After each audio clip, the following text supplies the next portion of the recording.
So kind of following the conversation about publishing the article with Surfer's Journal. Obviously that was just your words. That was not your photography, but you bought a camera and you have a talent for photography. You were obviously not professionally trained. Yeah. Who were you taking cues from? Were there photographers who you were following whose work you admired, and how did you learn the craft?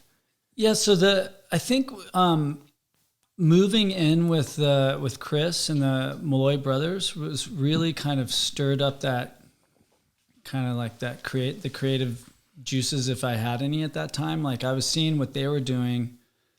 They were at that point in the mid 90s. Those guys were just, full on immersed in surfing. Keith, I think Keith finally made the tour, but they were both on the qualifying tour, Dan and Keith. So they were traveling a lot. Chris, I listened to the podcast you just did with Chris, and, I was there during that whole time. We were living together when he blew out his knee and kind of made a shift in his life there and started making surf movies. And so I seen what Chris is doing, and I think just living with those guys, and especially Chris, it just stirred something inside of me where I was like, oh, I could, and then I wrote that article and I was like, oh, maybe I have something here too that I can offer, that's something that I can create, and so I think Chris was a big inspiration, and the brothers, just living with those guys. And then, surrounded by all these great photographers. We had a house there at Rocky Point, so it was so central. You look out, Rocky Rights is right there. We're kind of in front of gas chambers. You can see pipe down there. It's kind of a central zone. So all the great photographers are hanging out at the house, and keep going. I'm just going to adjust something. Yeah.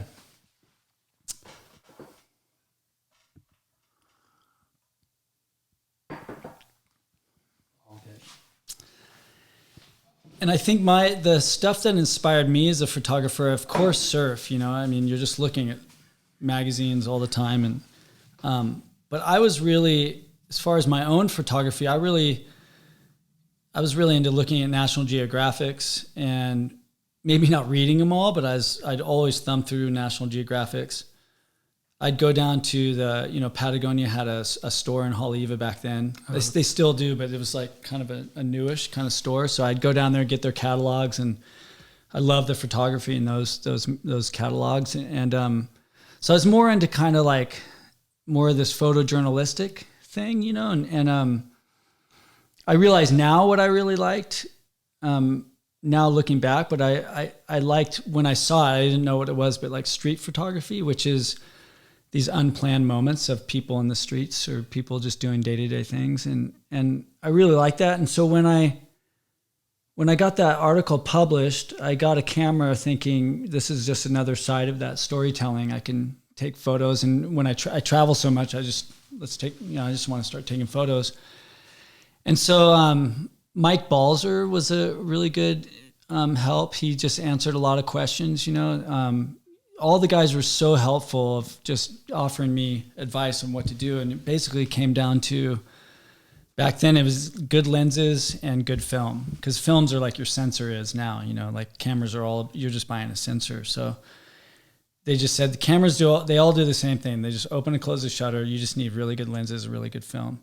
So I got a pretty good camera and I got a really good lens, and I just got professional film, and then just kind of got advice from those guys how to do it, and back then, with film, it was kind of like this weird magic. It was a little more difficult than it is now. And so I started taking pictures, and what I was more interested in is stuff that was happening kind of around surfing or around just our lives there, not necessarily surfing, because I was looking at all these great photos and I was around all these great photographers, and I was like, what am I going to add to this? These guys are the best, Don King and Bielman, and,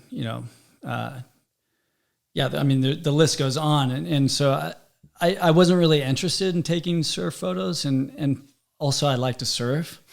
And that's the hardest thing about being a surf photographer is you're not surfing, So I was kind of more into like lifestyle and kind of different things. And we were really getting into canoes in the summer. The Johnsons, Pete, Jack, and Trent, and a group of us got like a we always had canoes out there, but we all went in on a 6-man canoe and built it into like a sailing rig. And in the Johnson's backyard there at Pipe. And that's when Jeff was still alive, Jeff Johnson Sr. Obviously not me, but Jeff Johnson Sr.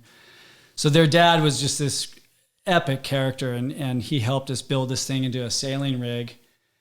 And it was kind of like building a car in your living room. It's like, how do we get it off because we built it right in their yard, you know, and then we're like, this thing is huge. It was really kind of hilarious how we're going to move that. But that was my first photo published in Surfer's Journal. I took a photo of that in the yard. And when they did an article on Jeff Johnson Sr., they used that photo, and that was like my first photo, you know? Wow. And so we started doing these trips in that canoe where we circumnavigated the island. Wow.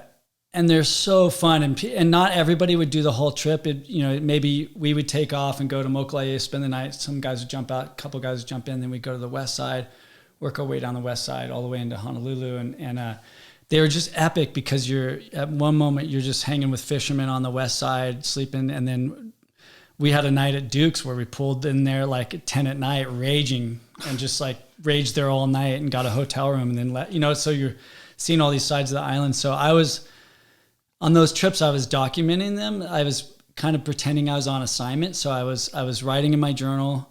I brought a journal along. I brought my camera with a little dry box, and I was taking pictures, and I was kind of documenting them like I was on like a fantasy National Geographic tour or something.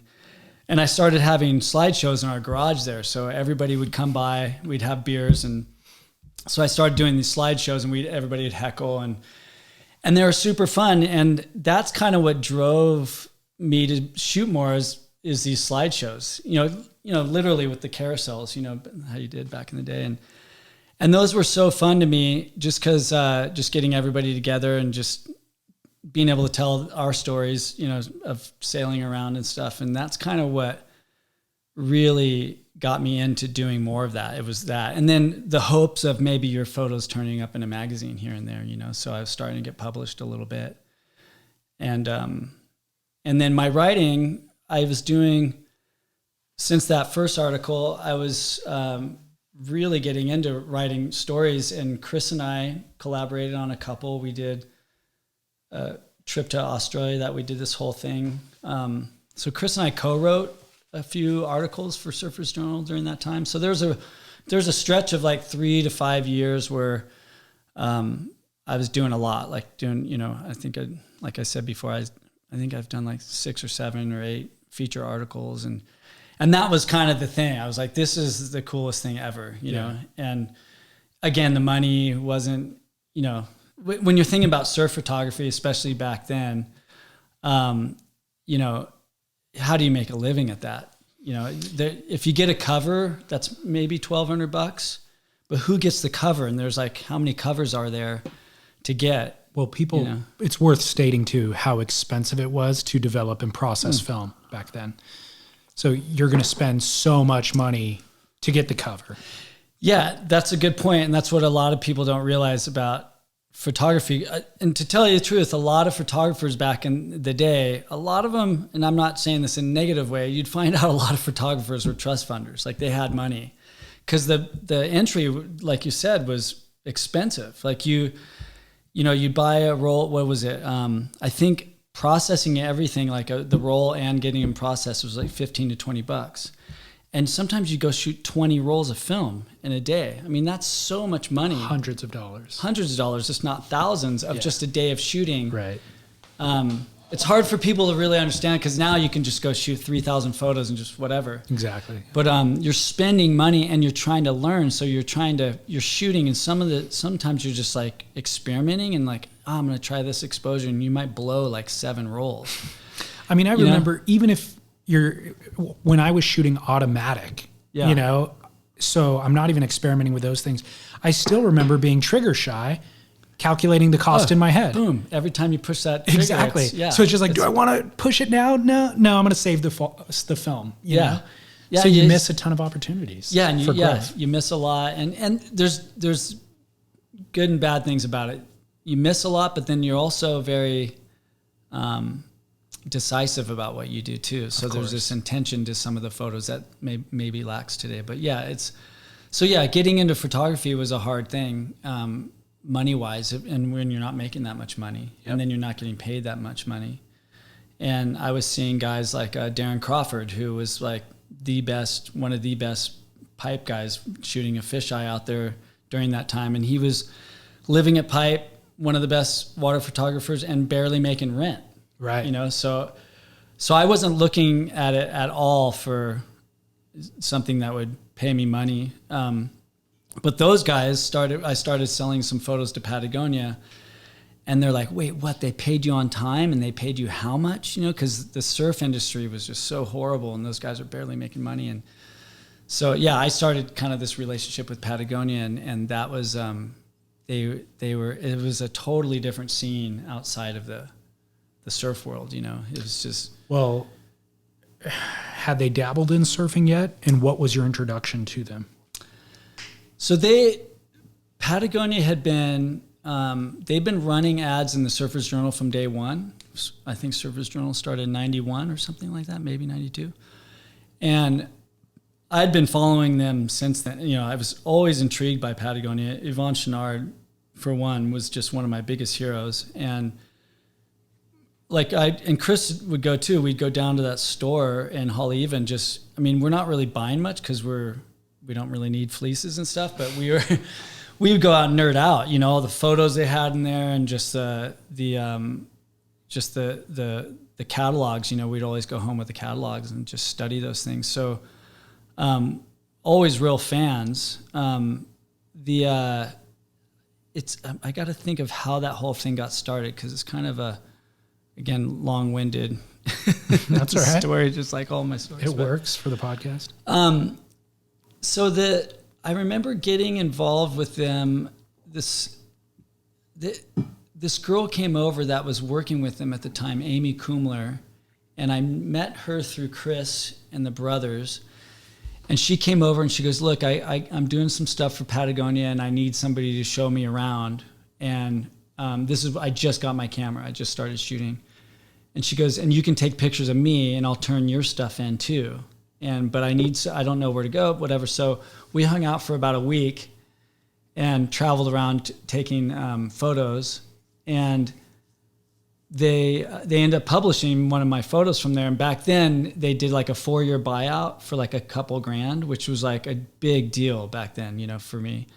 And that kind of started my relationship with Patagonia, because the photo editor there obviously liked some of my stuff, and her name's Jane Sievert.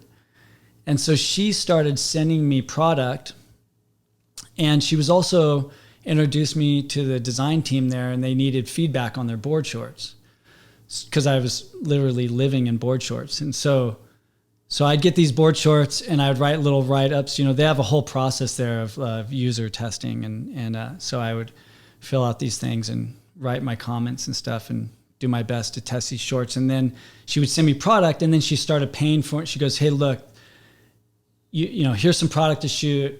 I'll pay for your processing and film for the day." Like that was giant, right? So she saw something in my photography, and she started paying for that. And so I started kind of a relationship with Patagonia, and which my friends were in the surf world were tripping on, because they were like, "Dude, I have to fight just to get paid in the surf world. Like, they'll use my photo full page, and I don't get paid until months afterward." But Patagonia their photo department was so pro, because their whole marketing is photos. They're just so photo heavy that they had a really dialed photo department. But for the record, it was all freelance. All freelance. So their photo department was just staffed by maybe editors, but not by photographers. Yeah. Got it. It's all editors. And yeah, exactly. And is all...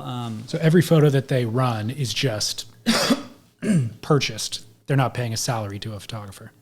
Right. Got correct. It. No salaries. It's all on spec, right? Basically. And so there's no guarantees. And that's putting a lot of trust in me on a new photographer. I'm just starting out, but she's sending me product, paying for my processing, film and processing. And then I was getting like a couple Surfer's Journal ads.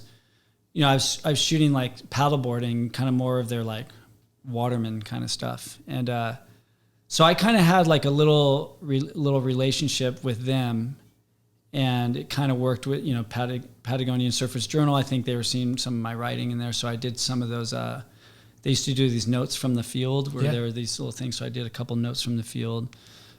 But then that, I mean, I can go into the whole thing. Sure. Go ahead. So this is another string of events I got to get right. But it was an interesting time that like around 99, 2000, when I started, I got my first article published, starting to take photos. And Chris was making a huge dent in the surf world with his films at that time. He made Shelter and, the first one, Thicker Than Water. Thicker Than Water. Then he made Shelter, and he was, along with Thomas Campbell and Kidman, was kind of changing the surf industry on how films were made. And so Chris around that time was neck deep in all his stuff, and Keith moved into a house near the Chenards in Ventura, and he became kind of friendly with Yvonne, and so they were kind of becoming friends a little bit. Him and Dan, I think, did a climb with Yvonne back in the day. They're neighbors, kind of hanging out. And this, I get this call out of the blue. I get this call, and so is this Jeff Johnson? Yeah, and he goes, Yvonne Chenard, and I was like, oh my God. Chris Malloy, like full. It didn't sound like Chris, but Chris is like fucking with me right now. Like he's got somebody acting like Yvonne Chenard, and like, I'm like, oh hey Yvonne, how are you? Like, who the fuck is this? And he's like, well, yeah, I'm doing a surf trip coming up, and I was just wondering if you want to maybe come with us and take some photos and write a story. And I was like, holy shit, this is Yvonne Chenard calling me, and It was weird, your biggest hero, one of your biggest heroes gives you a call, and so he wanted to do a trip down to the Tuamotus. He's doing with a bunch of his friends and stuff, and he just said, yeah, you want to come along and take some photos? And sure, I made sure I had the time to do that. And so Chris had told me about this pearl farm that he brought his wife Carla on when they got married. Their honeymoon, they went to Tahiti, but they also went and worked on this pearl farm, which probably wasn't the coolest thing for Carla. But it's one of these things, I think they call it wolfing. Organic farms you work for your room and board, basically. And so I called Yvonne and I said, hey, you want to go down to this pearl farm and live on the pearl farm before we do the surf trip? Just go hang out there. And he's like, yeah, I'm game. And so he and I headed off on this totally separate adventure down there, and it was so classic. He just shows up just with his duffel bag with his dive gear and just like some beat up jeans and a t-shirt, and we flew down there, and we basically lived on, it's called Kamoka Pearl Farm, and it's we just went there with the Rourke crew just recently. I hadn't been there in almost 20 years to the day. I actually saw that on their blog. Yeah, it's so this is 2003, and Yvonne and I go down there, and we just really get to know each other on this trip. We're living in a plywood shack, just a really simple plywood shack, and we're literally going to work every day on this pearl farm, and it's hard work. You go out there and you're diving for pearls. You're going down, it's not super deep, but maybe 20, 25 feet deep, and you're grabbing strings of pearls and bringing it up to the divers on the boats, and it's hard work. And Yvonne was probably he had to be in his mid-60s at that point, and he was tough as nails and loved it, and so we kind of hit it off, and that, it's one of those things where, you don't always want to meet your heroes, it's more often than not, it's a letdown. And he was cooler than I thought he was going to be. He was everything that I would imagine and more, he was really understated.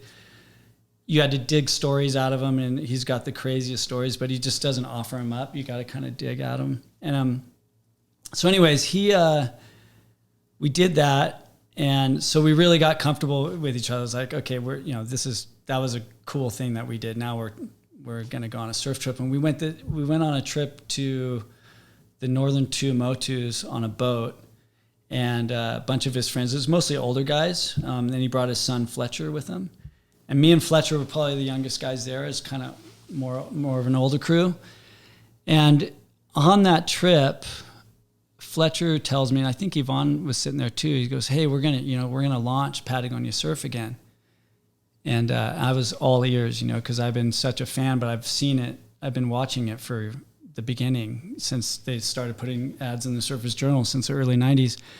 And they'd done the surf thing. They tried like 3 or 4 times and failed. And Fletcher was telling me what they're going to do. And I was like, holy shit, they're just going to fail again. Like they're doing the same exact thing that they did through those other ones. And it didn't work. And just my opinion was like, this isn't going to work, How was it wrong? They've tried it before with, Sean Thompson was there, incredible, right? He finally just gave up, and he tried his best and it didn't stick. Sam George was there. I'm spacing on there. There's 1 or 2 other guys that came in there. Bob, anyways. So I've been watching this. Because I was such a fan of Patagonia and what they're doing, such a fan of Surface Journal, I just see their ads and I'd see every ad. And to me, their ads didn't seem like they're really Patagonia. They were trying to do kind of something different, And so in my opinion, basically he said, we're going to hire Tom Curran, And I was thinking, well, fuck, Tom Curran's, we all know, is one of the greatest surfers that's ever lived, but he's not going to run your whole surf thing, right? You know? And so to me, it just sounded like another Sean Thompson in there. Great person, great guy, but you need a whole crew. It takes more of a push than just putting a guy at a desk at Patagonia, as far as in my opinion. But so anyways, I listened to that and I just kind of tucked it away, but I was really intrigued by that. Like, wow, they're really going to go for it again.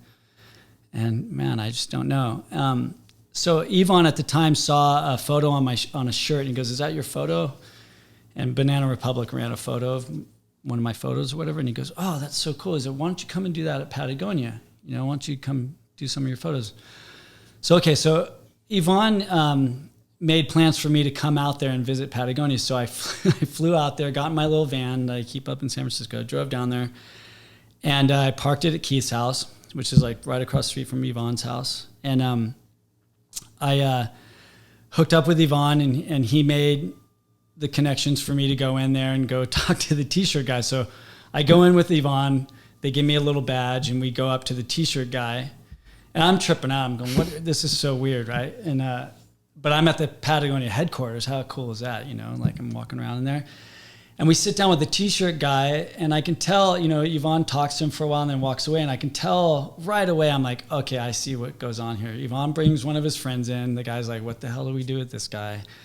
And I kind of look at him. He looks at me, and I'm like, I get it. Because he's like, fuck, I don't know what to do. The owner of the business is like.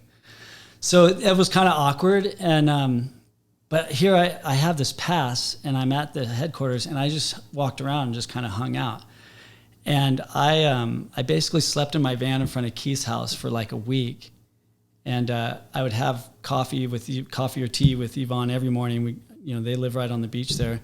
And I'd go in there and we'd just have our mornings, just shooting the shit, whatever, just reading magazines and talking about stuff. He just became a good friend, And but in the middle of the day, I would go down there with and I just cruise around Patagonia and just talk to people, because I knew they were gonna launch this thing, and I was just interested in what was going on there because I'm such a fan, and now I'm got a pass.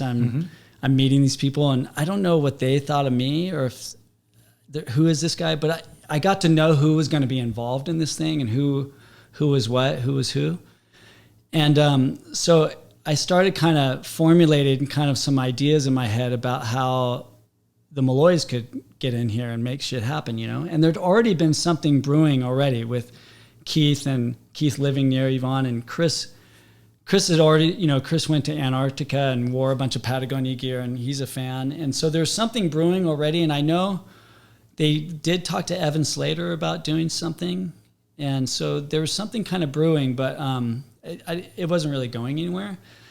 So I started kind of putting I had plan A and plan B, how I thought the Malloys in Patagonia could work. And Chris at this point was right downtown, and Chris was just real deep in his filmmaking. He had a brush. What was it called? It was a Woodshed Film. Oh yeah, Woodshed. Woodshed Films at that point, and it was just this little house downtown. And at that time, he was making Broke Down Melody, I think, and he had a little office there, and Carla was working there and stuff. And I went over there one day to talk to Chris, and I told him, hey, I've been like snooping around Patagonia and hanging out there for like a week. And I just told him what's going on. Like, they're going to launch this thing and I don't think it's going to work and blah, blah, blah. And Chris, I don't even know if Chris was thinking about it, but I go, I think there's something here, And he's like, what do you mean? I'm like, well, it'd be the perfect marriage. Like, you guys, you make films, the three brothers are like a force in the surf industry, and they did, they've been with Bob Hurley forever. And I knew they were kind of, I think Hurley just sold to Nike at that point. And I think the Malloys were getting a little burnout on the surf industry, and I knew they were kind of looking for something different, and Chris is doing his films and Keith and Dan had just made the tour. I think Keith just got on the actual tour, but then quit or got injured or something, but they're traveling and stuff. But so I go, I think this could be something cool, like, what do you think? And Chris is like, wow, you could just see his face light up with all these ideas. And I go, can I push forward on this and kind of mention it and like talk on your behalf? And Chris doesn't really like people. He's the ringleader of the brothers. He doesn't like people talking on his behalf, but it was cool. He was just like, yeah, I would be into that. That could be cool. And I go, okay, I'll just see how, I don't know, maybe I'll mention it to somebody. So it's like the next day or the day after, I'm sitting there having my morning with Yvonne, and there's this guy there. And I was kind of mentioning things to Yvonne a little bit, like kind of my opinions about some things. Nothing important. Like, he's just like, oh, what do you think about this and that or whatever? And I was just kind of voicing my opinions. And so Yvonne goes, hey, Jeff, why don't you tell this guy some of your things you've been telling me, and I just fully unleashed on this guy. And I go, I started with the t-shirts. I go, you guys have like 3 t-shirts, and like some brands, that's their whole thing. Like, it's marketing, it's sales, it's everything. And you guys have like 4 of them, and they fit like linebacker shirts. So like they're short sleeves, but they go down, they don't even fit well. And it's just like, you have a couple. And I go, you guys have the best brand story ever, and you just have a catalog. Like, you guys should be doing books and films, and you have the best athletes, and you never really hear about them. You just have maybe a mention in the catalog. You have the best climbers in the world. You have the best brand story in the world, and you don't really see it anywhere. And then I go, and the surf thing, you're just gonna. I have nothing to lose, right? Of course. And I just go, I don't think it's gonna work. I heard you guys are gonna launch the new surf thing, and it's just, you guys have failed 3 or 4 times, and it's not going to work. And he's just like, well, how is it going to work? And I go, well, you guys need a crew. You guys need a like-minded crew of force that can make this thing happen. You can't just hire one guy and think it's going to happen, And he's like, well, who do you think could do that? And I was like, there's these guys, the Malloy brothers, the local boys that live here that I think they're kind of burnt on what they're doing, and they make films, I think it'd be the perfect marriage, and I don't even know what I said about that, but I just kind of unloaded that. And he's like, well, what's your deal? Who are you? Right. And I'm like, I'm a flight attendant, lifeguard, and you could tell he's kind of tripping on me. Like, and I think Yvonne chimes in. He's like, oh, he's taking some pictures. Because at that point I had taken, some of my photographies in their catalogs and stuff. And so I didn't know that this guy was the CEO. I mean, he was just in like a t-shirt and flip-flops, And I thought, I didn't know but Yvonne said, hey, tell him your opinions. And I just went off like, fuck it, I don't care. And so I think that made kind of a little like stir. I think he after all this, he went back to the office like, who are the Malloy brothers, and who's this guy walking around our offices? And right. Yeah, I think he was kind of like, what is going on here? Because the surf thing's a new initiative that he was a new CEO, kind of new. Got it. So anyways, it's just such a funny story looking back on it. But yeah, that kind of stirred a thing. And then the marketing department kind of got a buzz, and the guy, Hal Arneson, who used to run the marketing there, the VP of marketing, all that old Patagonia stuff of the baby being tossed over and stuff, that's all Hal Arneson. Like he's kind of the genius behind a lot of the early like 90s kind of marketing. And so anyways, he came up to me when I was wandering around Patagonia. He's like, hey, would the Malloys, I heard the Malloys might be interested, and would they want to talk? I'm like, so I talked to Chris. I'm like, hey, I think shit's going on. Like, I think people are fired up. And so then there was a meeting with the Malloys came down, and the marketing guys and Fletcher and Yvonne and everybody. And it was agreed on, hey, let's do this. And I think the Malloys quit. You know, Chris went down to Bob Hurley's office and told him like that week or something. And they quit. And it was like a big kind of buzz in the surf industry at the time, because, you know, why would the Malloys leave this gravy train? You know, they've been with Bob since they were like 15.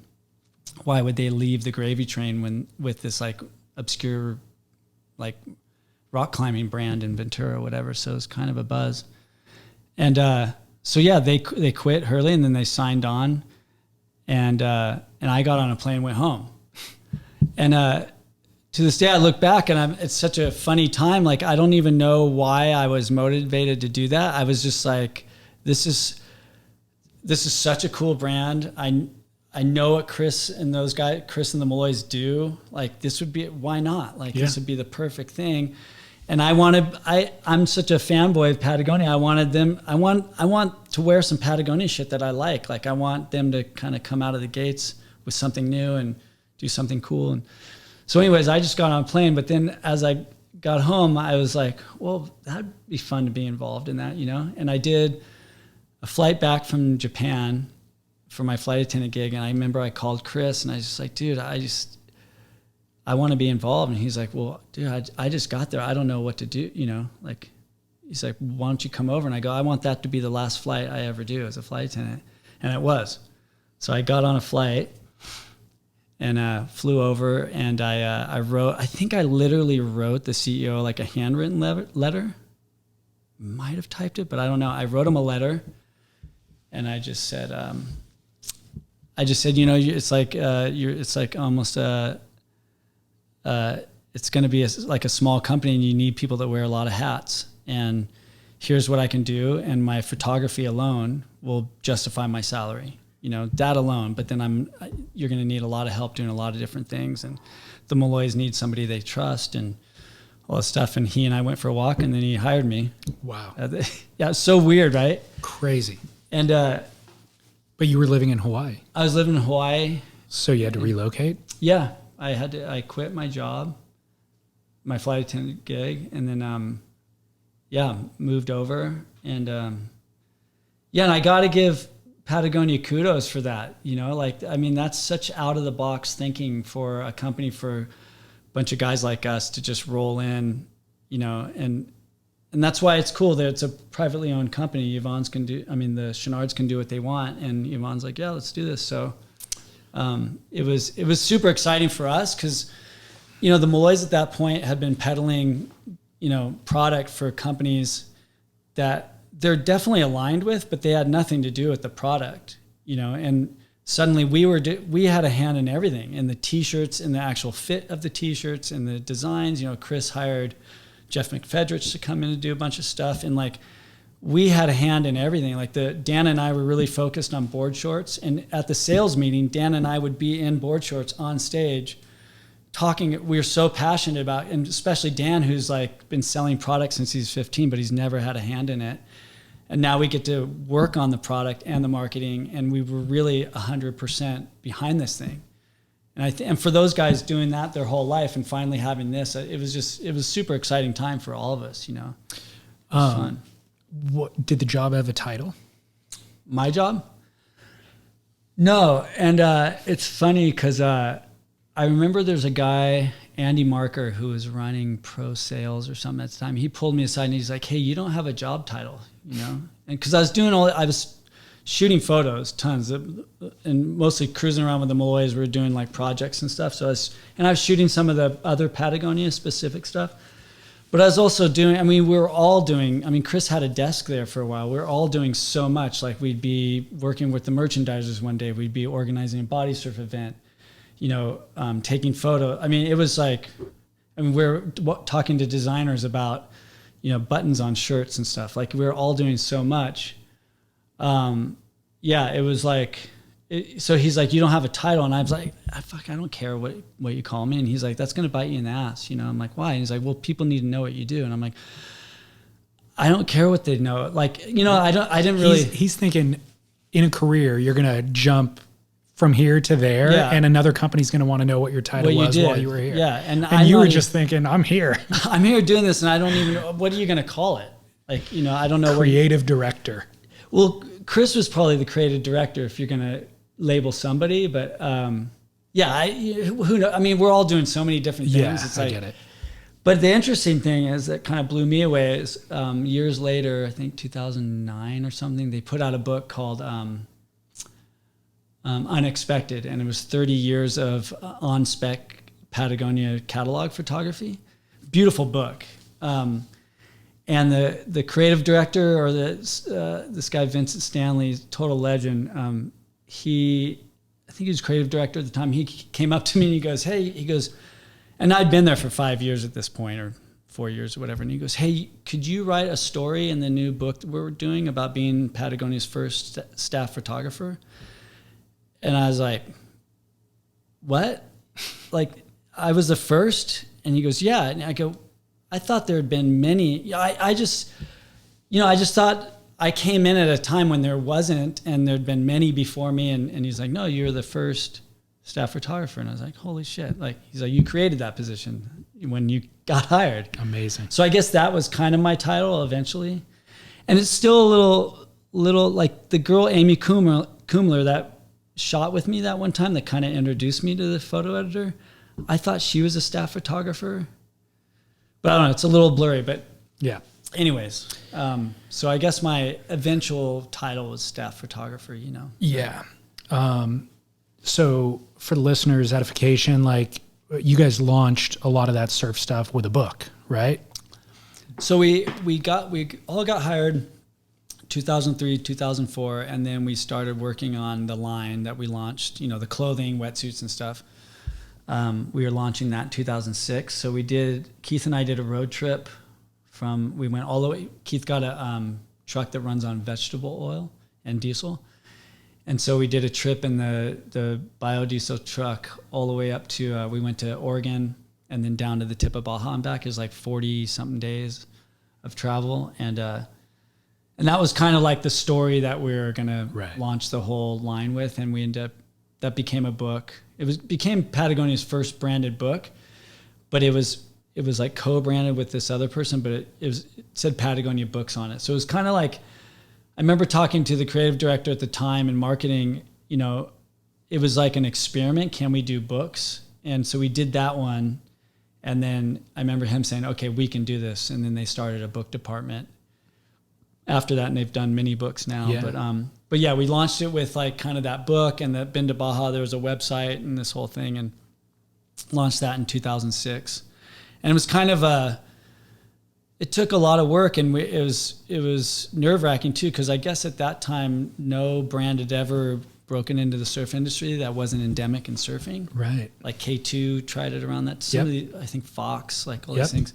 And that's kind of what we came to Patagonia with. We're like, hey, this hasn't been done. Like, brands haven't broken in. You guys aren't a surf brand, even though you've been making board shorts forever, since like the early 90s, but like you never really busted into the surf industry. This is like, and it was a lot of work getting Patagonia internally to shift, because when you walk up to a desk, this kind of blew our mind, but it's true.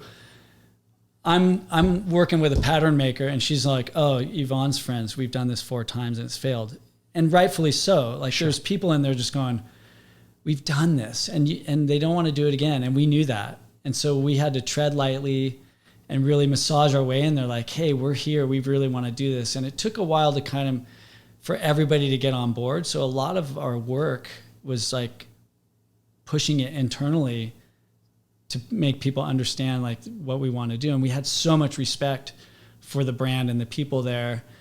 And Patagonia doesn't change. Like the reason why they're such a good brand is because they don't just jump into things like another bright and shiny thing. They don't just gear towards that right away. Like, so it took a big shift just to get the whole kind of machine moving in that direction.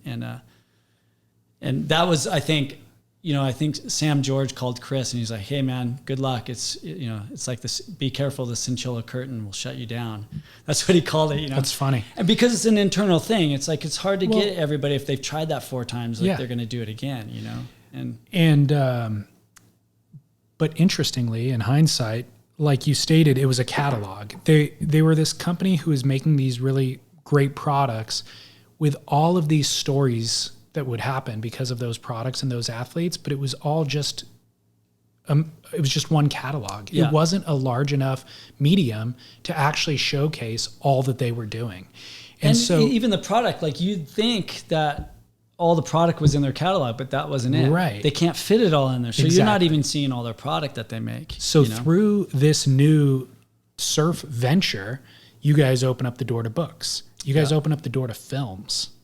And now Patagonia is kind of a content company in a lot of ways, generating all of these things that are a phenomenal commercial for the products that they're also making. Totally. And telling the stories, of course, that go along with those athletes using those products. Yeah. So 180 degrees south, or as you call it, 180 south? It's funny that I call it that because that's not what you're supposed to call it, I guess. It's 180 degrees south. Right. Yeah. What was the story of that? How did that come to be? So you got time? Sure. It's worth taking. Worth taking. Chris is better than Chris brushed over some of this in his. He's better at staying on point and stuff. I tend to wander, but it's worth doing a deep dive into. Yeah. So the way that was like from like talking about it to it actually happen was like 10 years, like a long time, but so. Again, that girl, Amy Kumler, the Malloys and I are sharing a house in Hawaii. It's like 2000 or 99 or something like that. I'm over here in Ventura visiting Chris and his parents. And Amy Kumler, that girl that we know, she comes up to me and she hands me this VHS cassette, those big things. And she's like, hey, I think you got to watch this. And she goes, it's been in the Patagonia vault for like 30 years. You're not supposed to watch it outside the company, but I snuck it out of there because I think you guys would really appreciate that. Chris and I, what the hell? And we look at it and it says Mountain of Storms on it. We're like, what is this? So we go to his parents' house, plug it into the VCR, and it's this film Mountain of Storms. And it's when Yvonne and Doug Tompkins drove a van from Ventura all the way to climb Mount Fitzroy in Patagonia in 1968. Crazy.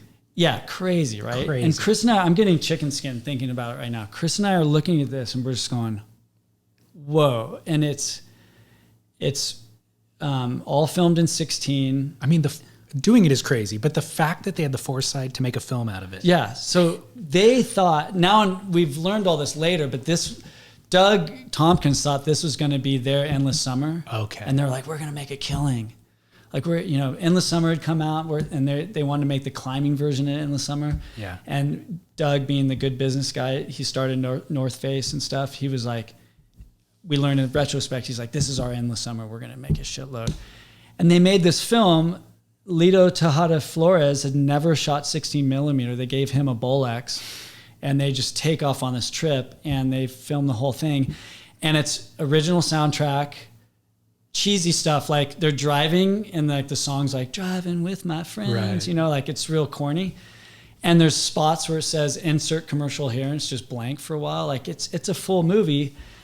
And Chris and I are going, this has been sitting in the vault. This is their entire brand. This is Doug Tompkins. He just sold North Face. Yvonne hasn't started Patagonia. This is the reason he started Patagonia, because he went on this trip and came home and said, I got to make clothes that withstand a Patagonia winter. And he called it Patagonia. And then Doug went on to say, to buy huge swaths of land, 10, 15 years later and develop all the parks. We're like, this is the beginnings to all that. We couldn't understand, why is this sitting in a vault, Yeah. So Chris and I were spinning over it. We gave the video cassette back to Amy, and we're tripping on this. And so Chris had already made a few films and been doing really well with that. And I had just gotten into climbing, and I was starting to look at all these climbing films and just seeing what's cool out there. Cause I was like, Chris, you should make a climbing film. That'd be epic. And we had already kind of talked about that, cause I was trying to find all these old climbing films and see what's cool and what's not. And Chris isn't a real climber, but he's an enthusiast, and we've always really loved that world. And we were like, we saw this, and we're like, we got to make a climbing and surfing film, because that's what they did. They surf their way down and then they climb. And so we started talking about this, and this is in like 2000. And we started talking about making our own film, whether it's in the spirit of them or maybe even documenting them. We don't know, but we talked about it. And we did a dry run in Australia in 2001 or 2, where we went over there and we did the surfing climbing trip. Scott Sones was with us. He shot it all in 16. It's still in the can. We've never seen all this footage. Wow. We shot all this footage in Mount Arapiles and down in the South Coast. And it didn't turn into anything. We came back, we're like, oh, that was a fun trip. But we ended up doing a Surfers Journal article. First time Surfers Journal's ever put climbing in. It was kind of odd. They had some climbing shots in there. And so it just turned into a fun little article. But Chris and I always talked about that film. Like we just have beers and we just kind of make up stories or what we could do. And we're always looking for areas we can go that you can climb and surf and stuff. And then fast forward a couple of years, now we're employed by Patagonia, and Chris and I started talking about it again, like, hey, we work with these guys now. Let's, we should do a film. And so Chris kind of got his shit together, and I kind of pitched it to the marketing team there, and they were like, yeah, let's do this. So they started down this road of making a film at Patagonia and be like, the first real. We were seeing it as like the first real film that Patagonia is doing, and I mean, we're talking about their history, And so, Chris started. He got a crew together, and it was going to be. Oh yeah, sorry. It's funny how it all went, but climbing and surfing, we wanted to either drive down in a van, kind of like they did, or do something similar. And where I was going to fit in, I wasn't quite sure. Like they were going to have like Dean Potter. I don't know if you know climbing too much, but Dean Potter and his wife at the time, Steph Davis, because they were a Patagonia couple. They were going to be like the climbers. Keith would be like the surfers. And then they needed a partner for Keith. But I was probably going to be the person that goes in between. Like I could climb, and then I can surf, and I can write, and I can take photos. I'll kind of be bouncing around. Maybe that would be my position in the project. But they needed somebody on the surf side. And Chris was getting all this pressure to put a girl in there and all this stuff, a woman in there. And Chris was struggling because now he had this project, and there's a lot of cooks in the kitchen, and he wanted to treat this right because we have so much respect for Doug Tompkins and Yvonne Chenard and the history of Patagonia that Chris really wanted to do it right. And I can tell it was kind of getting out of his hands a little bit, and not the way he normally makes surf films. He makes surf films with his friends that he knows and he's intimate with, and and that's how he's always done it. And now people are sending him reels, and he's getting all these pressure. Like people are giving him videos. You got to hire, why don't you get this person? And I could tell he was struggling. And then one day he came over to my house, and I said, how's it going with all that? And he's like, oh, it's kind of frustrating and blah, blah, blah. And I go, well, you'll figure it out, And he goes, well, I think I did figure it out. And I go, what are you talking about? And he goes, well, I think I found the person that we're going to bring on this. He's like, I can't do this whole, I'm interviewing people I don't even know for this film, And I go, yeah. And he goes, I think you're the guy. You're the guy. And threw me for a loop for sure. But he's like, look, he goes, this has been your story as much as it is my story, as much as it is anybody's story. Like, this is your dream. Yvonne, you're friends with Yvonne, and you saw the film with me. This is your dream as much as it is anywhere. That's the story.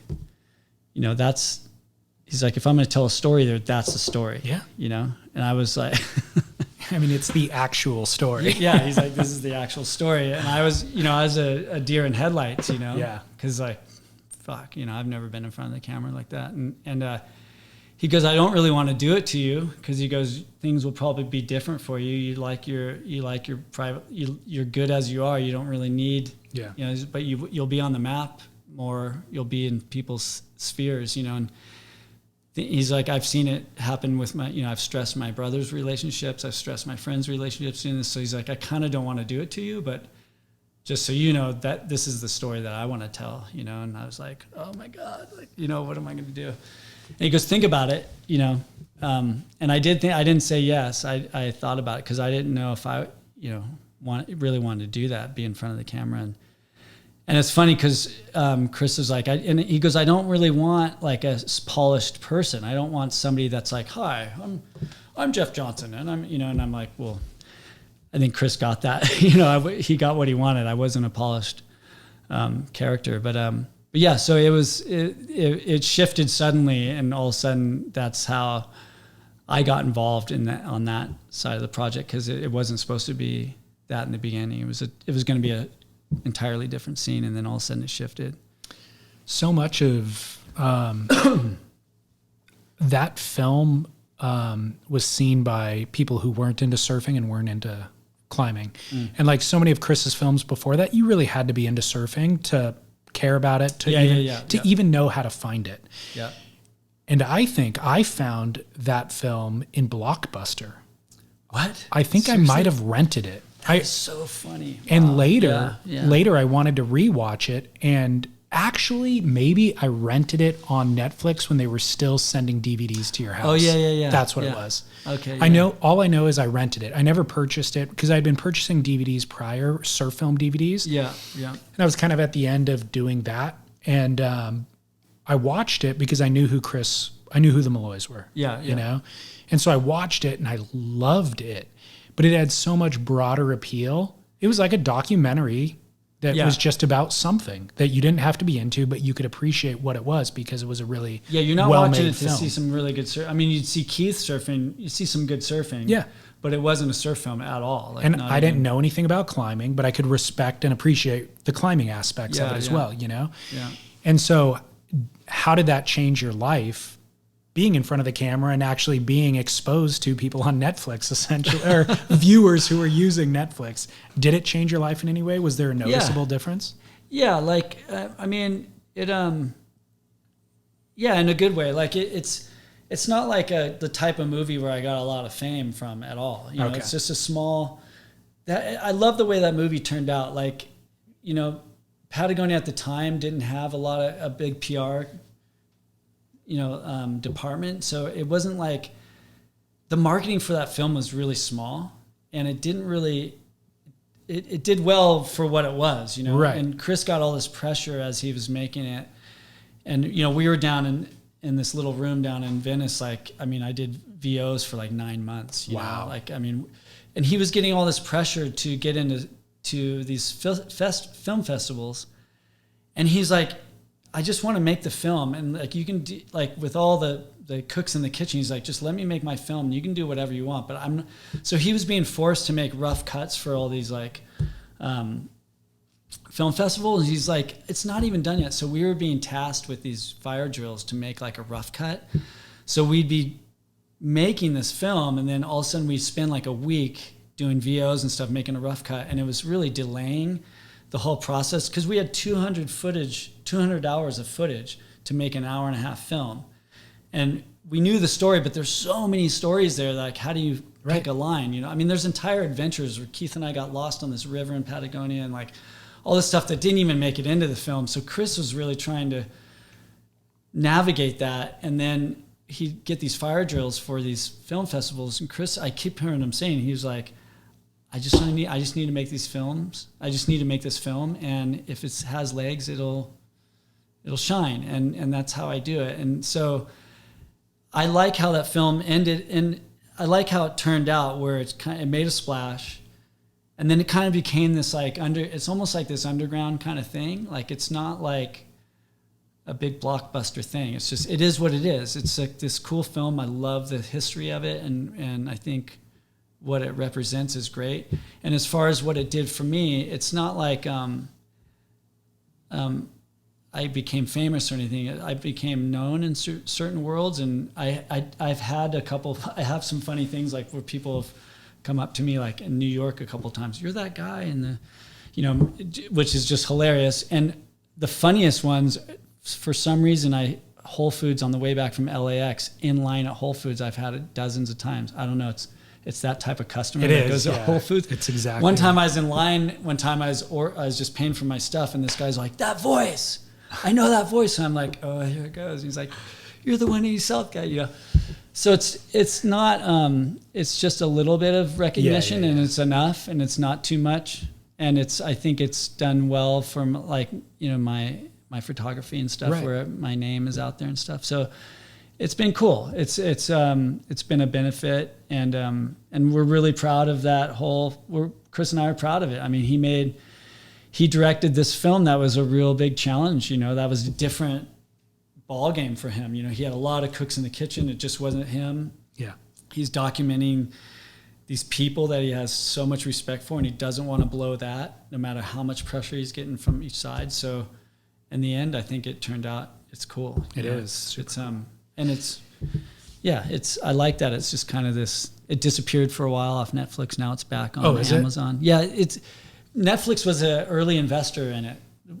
There's a deal between Magnolia and Netflix, and it was one of their early films that they invested into, like a documentary. So it lived on Netflix for a while, and then it went off, and then now I think it's back on Amazon or something. Cool. But yeah. Well, one thing that I haven't watched that film in a while, and I should, but I don't even know what the question would be. I just think it's so amazing that you have access. You talk about Yvon Chouinard, and we are aware of that, but Doug Tompkins is an equally as fascinating figure. Oh, and just an insane resource. I think about the amount of time that you've gotten to spend with those guys, and lessons that you have probably been able to glean from them. Oh, yeah. They are fascinating figures. Fascinating. Philanthropists, athletes, businessmen, all of it. And their stories, like, you know, I'm really fortunate to spend time with those guys, like away from everybody, like out climbing and sleeping in tents and stuff. Because then they really become, like Doug, when I first met him, when we went down there, he's real serious. And this shit that he's involved in is pretty serious business. You know, like he's had a lot of pushback from people down there. He wasn't a great communicator in the beginning. The Chileans are like, who the hell is this guy? For listeners who don't know the backstory, he took his proceeds from selling a clothing company. Esprit. He started Esprit with his wife, which got huge. And made a ton of money, and took those proceeds and is buying land in Chile? In Chile, yeah.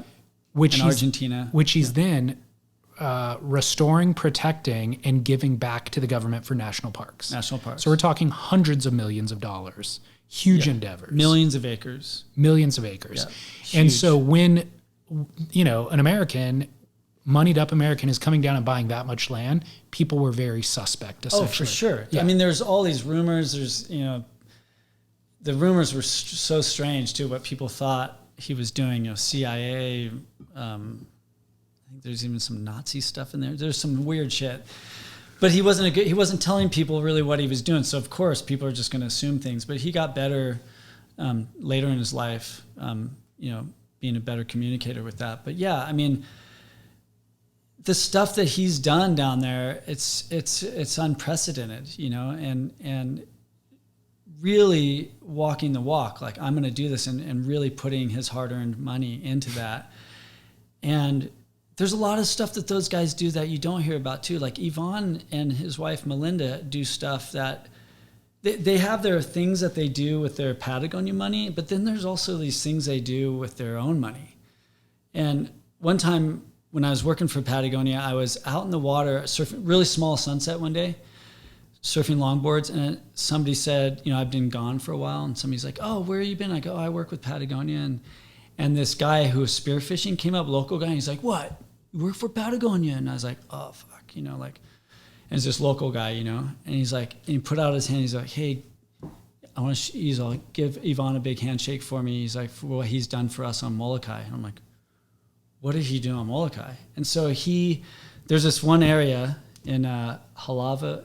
Is it Halava Valley? Where they're going to build. I could be botching this, but this is kind of the gist of it. They wanted to build a Hilton there, and he bought a pretty big swath of land there amongst some other people that would inhibit them from building the hotel, and he gave it to the Hawaiians. And this is something that Yvonne and Melinda just do with and they don't talk about it. There's a lot of stuff like that is mind-blowing, that you hang with those guys and you're like, oh, we know about this, but there's all this other stuff that they do too. But the benefit of hanging out with them too and getting Doug out of his zone where he's real all about business and he's really serious, and then seeing those guys climb together and sleep in tents and talk shit, and they're like an old married couple just talking shit on each other. It was classic. And I was really fortunate to spend time with those guys in that area where it all began. I know. For them, 40 years prior, it was it's so admirable. Chris and I just pinched ourselves like that whole project. It was really the ultimate for me. I can't speak for Chris. I know it was a big deal for Chris, but for me specifically, it was like, it involves everything I like to do: surfing, climbing, my biggest heroes. We worked with all of our friends. We hired Scott Sowens, Dave Holmesy, Danny Motor, Jimmy Chin came down and shot some of the climbing stuff. Half the crew were like really close friends. And Chris and I are like best friends. And we made this thing. It was an amazing thing just to do in our lives. Like that point, I remember Chris and I, we got to drive after it was all done. I'd been gone 6 months, and we finally finished filming this thing. And Chris and I were driving on dirt roads I think we drove for 2 days from deep Patagonia on dirt roads. And there's an old truck in there, an old Chevy that we rented. And, we don't even smoke cigarettes, but we got cigarettes and a 12-pack, and we're like on these dirt roads for like 2 days and we're just talking stories, just like, man, that was a great 6-month journey we were just on, and we hadn't even started editing yet, Yeah, and an amazing piece of art to have to show for posterity's sake. Yeah, it was a cool time. There's so many stories. You've told a lot of those stories about that, filming that, the film and things that happened on there, so we'll let those exist elsewhere. But I do want to get back to your writing, because we want to talk about the Al Chapman article that you wrote for the Surfer's Journal. Yeah. I read it for the first time just this past week, and I thought it was a phenomenal article. It's a small story, but it's super relatable. It's how it was you ordering a board from Al Chapman. Yeah. And I was unaware, but apparently there was a lawsuit that took place because of that article. Yeah. What can you tell me about it? Man, it was I almost don't want to talk about it. It was such I think I have a little PTSD from being in court. But so that was around early 2000s, and Surfer's Journal got a hold of me and they said, hey, we're looking for a story, we want somebody to write a story on Al Chapman. And I said, well, I don't think I'm the guy to give you the definitive story of Al Chapman, Yeah. And they go, no, we just want like an updated portrait of who he is, and do you got any stories? And I was like, oh, let me kind of work on some. So I had all these notes and things that I drew from, and I wrote a story about him, and it's just ordering a board from Al, and what I went through ordering that board. And a 10-0 single fin for Waimea. Yeah, I ordered a 10-0 single fin, yeah. And so I wrote that thing, and I was motivated in ways that I think Al represents an era that was quickly fading at that time on the North Shore. Like, this is like early 2000s. And why I was interested in it is like what Al represents and how fastly that was fading. And so, his generation of like the surfer shapers, that Wild West kind of atmosphere of the North Shore. And my friends and I from California that were lifeguards and surfers and spending time on the North Shore, all through the 90s, we were going home to our homes in California and seeing them change every 6 months. And we were always blown away that the North Shore just stayed static. We're like, this is like even when there's not waves, there's beautiful beaches here. There's no one around. Like summertime on the North Shore in the 90s was almost literally a ghost town. Like there's no one around. And we were always, being from California, we were always like, this is impressive because we know what's happening back at our homes. But things started rapidly, this is just my opinion, but things started rapidly changing in the early 2000s. The North Shore started getting gentrified, and there's a handful of things that aided to that, in my opinion. Like, 9/11 happened. People stopped traveling, and they started going to Hawaii and then trickling over into the North Shore. There's Blue Crush, which changed the North Shore overnight. There's Baywatch was being filmed. All of a sudden, Hollywood was there. Brian Grazer, the director producer, bought a house there. Things were kind of changing, and there was like a new surfer on the North Shore. Like this guy, the archetypical new surfer was like, he just buys a house on the North Shore, tears down the shack, builds a mansion in his garage, or golf clubs, a jet ski, and a towing board. Like it was a new surfer, and so I was kind of seeing this happen in my eye really quickly on the North Shore. And to me, Al represented this North Shore that I had in my mind. He represented a time that was slowly fading. So, and the guy is like incredible shaper, prolific. Like he's been shaping, like he's stood the generations from. Probably is in the North Shore. I might want to say early 60s, but probably late 60s, all through the 70s, ripping big waves, shaping really good boards, still does. And so I wrote this story about him, and from what I heard he liked it from Jeff Bushman. I guess Jeff told me, he goes, yeah, I talked to Al. Al saw the story. And so you wrote it, and then it got published before he ever saw it? Or did you? Okay, got it. Yeah. So the first time he saw it, it was in print. It was in print. Okay. And I don't know if this is true, but Jeff Bushman told me, he said, because I think Jeff asked me, Al mentioned he wanted to get more copies or something like that. And so I heard he liked it, right? I don't know if that's true or not. But anyways, yeah. And then years later, I get subpoenaed, and we're in court. And Al is suing the Surface Journal and myself, defamation of character lawsuit. What? And yeah, it was just, and it was such a bummer. And I don't even know how much I should go into it, because I think Al doesn't realize the respect I have for him. I think he just somehow switched that I don't know, he didn't like the article or whatever, but in what way did he feel defamed? What did he say? He just said it wasn't favorable. It was I think in his eyes, it was a little bit, there's things in there that weren't true. I'm not really sure. I mean, it was all in court, but yeah, we were in a federal court for like 8 or 9 days with a jury trial. Yeah. It was a really like, to see it all go down was really, I mean, I didn't sleep for like a whole week. It was just, and I didn't like the fact that we were in court. Like, I mean, this is Al Chapman, like, you don't get the police involved, you don't get the courts involved. But Al was all time, dude. He was such a, I mean, when we were in court, I was like, this is why I wrote the article on the guy. Look at him. He's so legendary. Like he didn't give a shit. He was saying stuff that was like so awesome in court. Probably not beneficial for his case though. I don't know. I mean, we were proved not guilty. Okay. Defamation of character cases are really hard to win.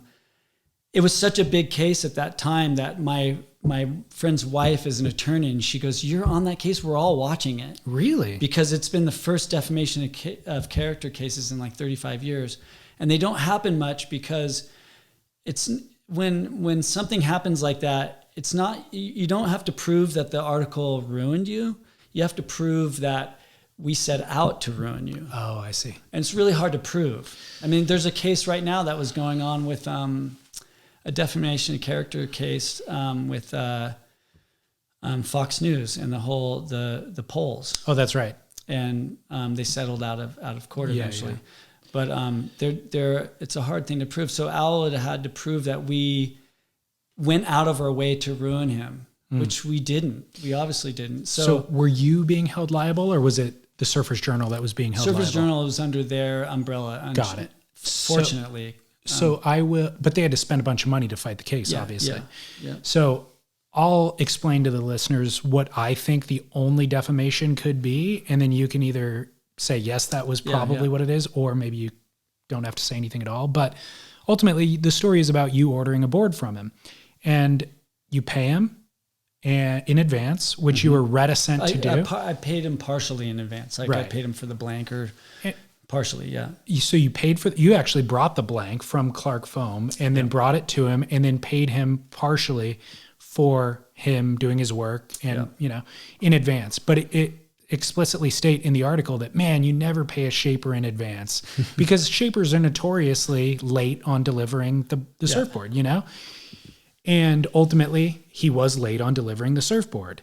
And then eventually, long after you had probably given up on ever receiving the board, you run into him and he goes, hey, your board's ready. Yeah. So you go and pick up the board. Famous Jack Reeves laminates the board. So you go and pick it up and it wasn't what you had anticipated. Yeah. The edge of the rail was hard for too far up. The back of the board, the bottom of the board.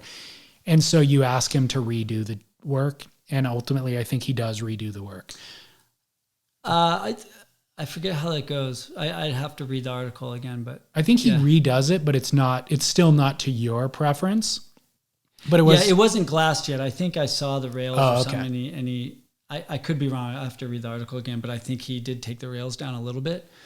But then the final glassed finished product wasn't exactly what I wanted. Right. And, but it was to his spec, and he's the legend. So you take what you can get, right? Yeah. And so that was the tone of the article, which, by the way, is exactly like any story of anybody who's ever ordered a surfboard from a shaper. And that's why I wanted to write about it, because it's not just Al Chapman. That's how shapers and surfers work. Like, that's how it's been working forever. Like, I remember the first board I ordered when I got to the North Shore, the Willis brothers. I don't know if you, but they're twins, the two Willis brothers. And that's how shapers did it. I remember I ordered like a 7.4 or whatever, and then I showed up and it's like a 7.10, and I'm like, I ordered a 7.4, and he's like, no, you need a 7.10, and you're like, all right, that's just how it works, and that's why I wanted to write that article, because this was the epitome of how this is the surfer shaper relationship, and it's all time, and like now it's like I fucking should have rode that board. Al was probably right. He's like, of course, because when I said the rails are too hard, he's like, are you fucking kidding me? He's like, he goes, you'll be doing bottom turns from Sunset all the way to Haleiwa, man. Right. And he probably was right. And my friend Edis at Glass, I ended up giving it to Edis. But yeah, I mean, that's the whole thing. It's like, and I'm bummed that went to court. It's just a shitty experience. And I don't have any grudges against Al at all. And even in the article, there was no grudge. There was no, it wasn't as if you were writing it saying, this guy took my money, or writing it and saying, this guy delivered shoddy work. Neither of those things were stated nor implied. Yeah. What it was a reflection of, is my board done yet? The most common saying of ordering a surfboard. It happens all the time. It happens there's stickers made, there's t-shirts made. Yeah. And so that's all that it was. And I'm flabbergasted after reading it that it would have ended up in court. Yeah. Because there was no defamation in my mind. So I'm glad that the court sided with you. And I wanted to like Al is like his whole thing is being authentic. He's a no bullshit guy. It's like, I didn't want to sugarcoat anything for him. Like I thought if I sugarcoated anything, it'd be a disservice to him. So I told the story exactly how it was, and I didn't hold anything back. And I would think he would appreciate that. And so I don't know, it was a bizarre thing, and it was a horrible thing to go through, like court. I mean, just like sitting on the stand and being, it's just like the movies. I mean, they try to trip you up. I was on the stand for 8 hours one day. Crazy,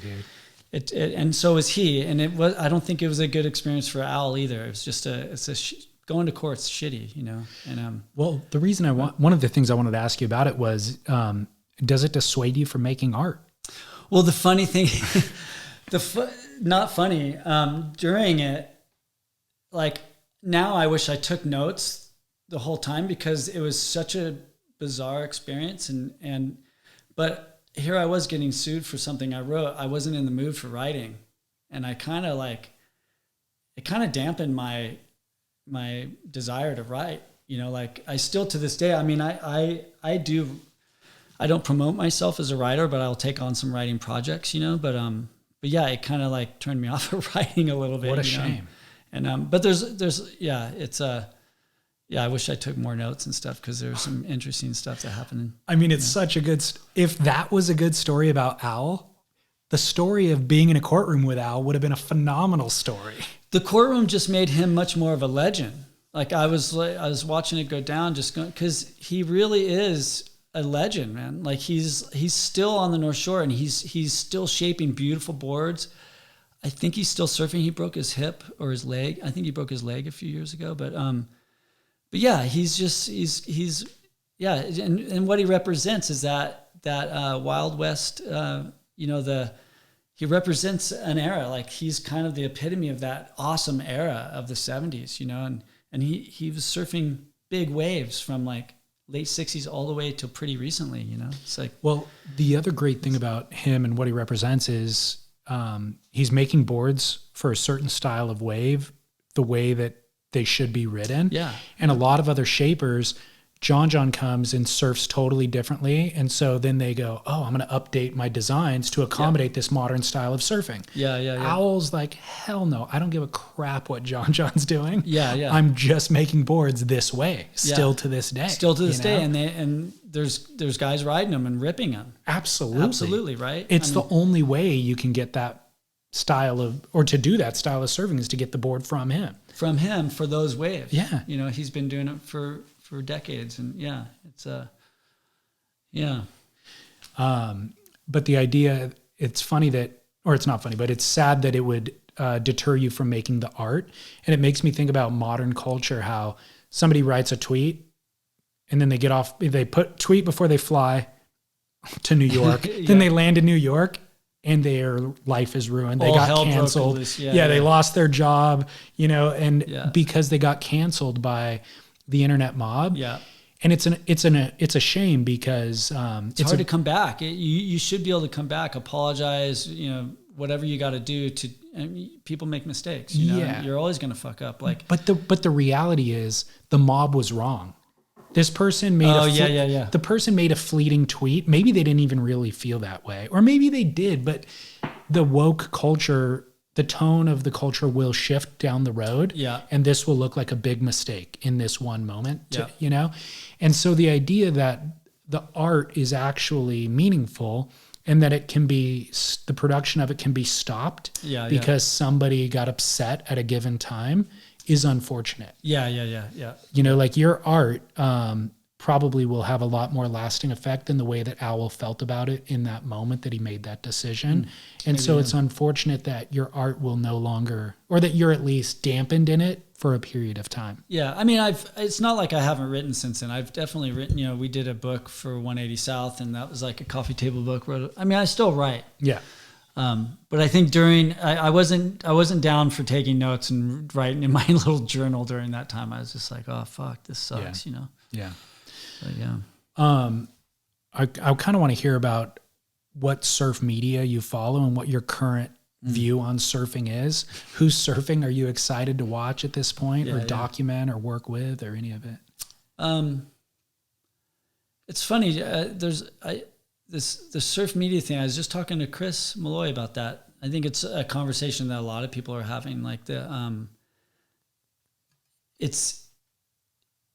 I miss those days, and you never want to be the guy going, oh, those were the days, you know, because there's so many great things that are happening now. I mean, the surfing level's so high and filmmaking is so good. But like when, you know, in my time when I was surfing a ton in the 90s and early 2000s, like you saw all the surf movies that came out. You saw all of them. There's like 6 of them, whatever, you know?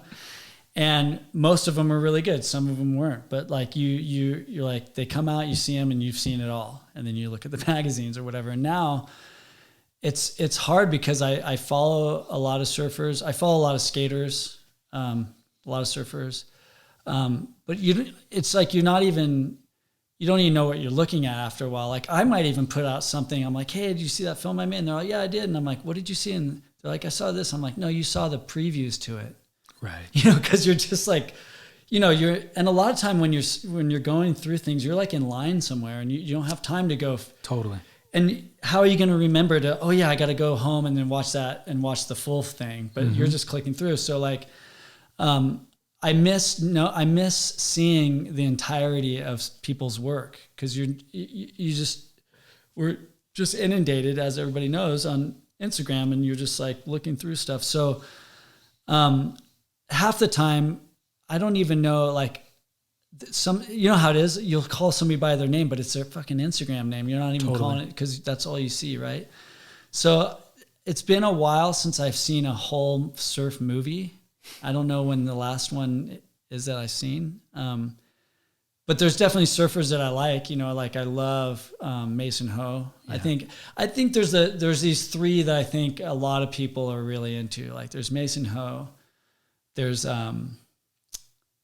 I'm just drawing a blank. Needs Essentials guy. Oh, yeah. Torren Martin. And I think that the whole Torren Martin phenomenon is interesting, because I think he, not single-handedly, but he has such, you can almost blame him for everybody riding twin fins right now. It's because of him.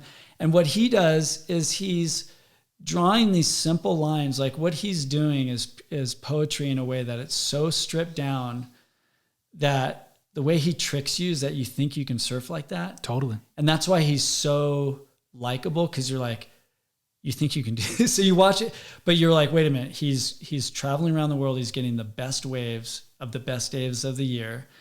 And he's a really phenomenal surfer. He's just not doing 360 airs. He just gets really good lines and gets really pitted. And it's really hard what he's doing to pare it down that simply and not spaz out.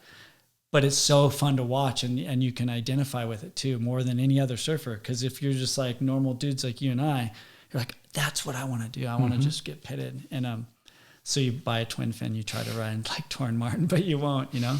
Good point. Yeah, that's exactly what it is. I watch Italo surf, Italo Ferreira, and I'm like, can't relate to it at all. Yeah, it's phenomenal, but it's like... it's different than what I'm doing. 100%. Yeah. It's not even close, right? No. It's like this whole thing. But Torren, I'm like, I'm almost there. Yeah. You think you're there. Yeah. We all think we're almost there, right? I don't know if you remember this. He used to ride pointy thrusters and do 360 airs. Well, I mean, everybody, right? Like Joel Tudor, like he used to ride, I think he started on shortboards. And then, I mean, if you see stuff of Joel, like before he became Joel, he was riding thruster high performance longboards and trying floaters and shit. You know, he was not the Joel Tudor that you know, like everybody, you know, we all start somewhere, you know, but yeah. And then John, of course, it's, you know, just kind of the main, I think so many people will like those three, you know, like Mason, of course. Mason is just such a cool kid. I know. I mean, you just got to love that kid, you know. One of the, did you ever hear the podcast that he did with Aki? No, the Ockcast one? I forget what, like when Aki was hosting? Yeah, it's like him and Aki. Yeah. It's like the funniest thing, man. Like you just got to listen to it. But you got to find it, listen to it. But he's just such a rad kid, and just such a big heart, and he's just making it fun. You know, he's just having so much fun out there, and he's a phenomenally talented surfer. Can ride anything. Like he's a good guy to watch. And I'm ashamed that I don't know their names, but there's a few female surfers that I follow that are, I mean, there's Steph Gilmore, stuff like that, but there's like a couple that I'm so out of it that I don't even know. I mean, they're in my feed and I see them all the time, but they're young girls, Australians, like just surfing so well, like incredibly well. The women's level of surfing has just gotten, it's just, I mean, it's almost on par with the guys in some points, you know. Yeah. It's so cool. But yeah, surf media, it's hard. I wish somebody just like would send me some DVDs of all the latest surf movies, you know, because it's so. But would you sit down and watch them? Do you spend 90 minutes sitting and watching a surf film anymore? It's tough now. I got 2 kids and a you know. Right.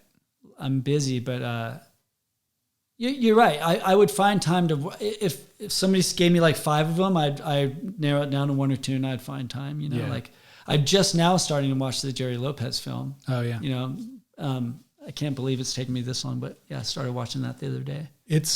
So I am involved with the Florida Surf Film Festival. And so I get access to all of these, that film specifically before it came out and everything else. And I have the best of intentions to watch all of them, right? Yeah, yeah. And I'm like excited when I get the spreadsheet. I'm like, sweet.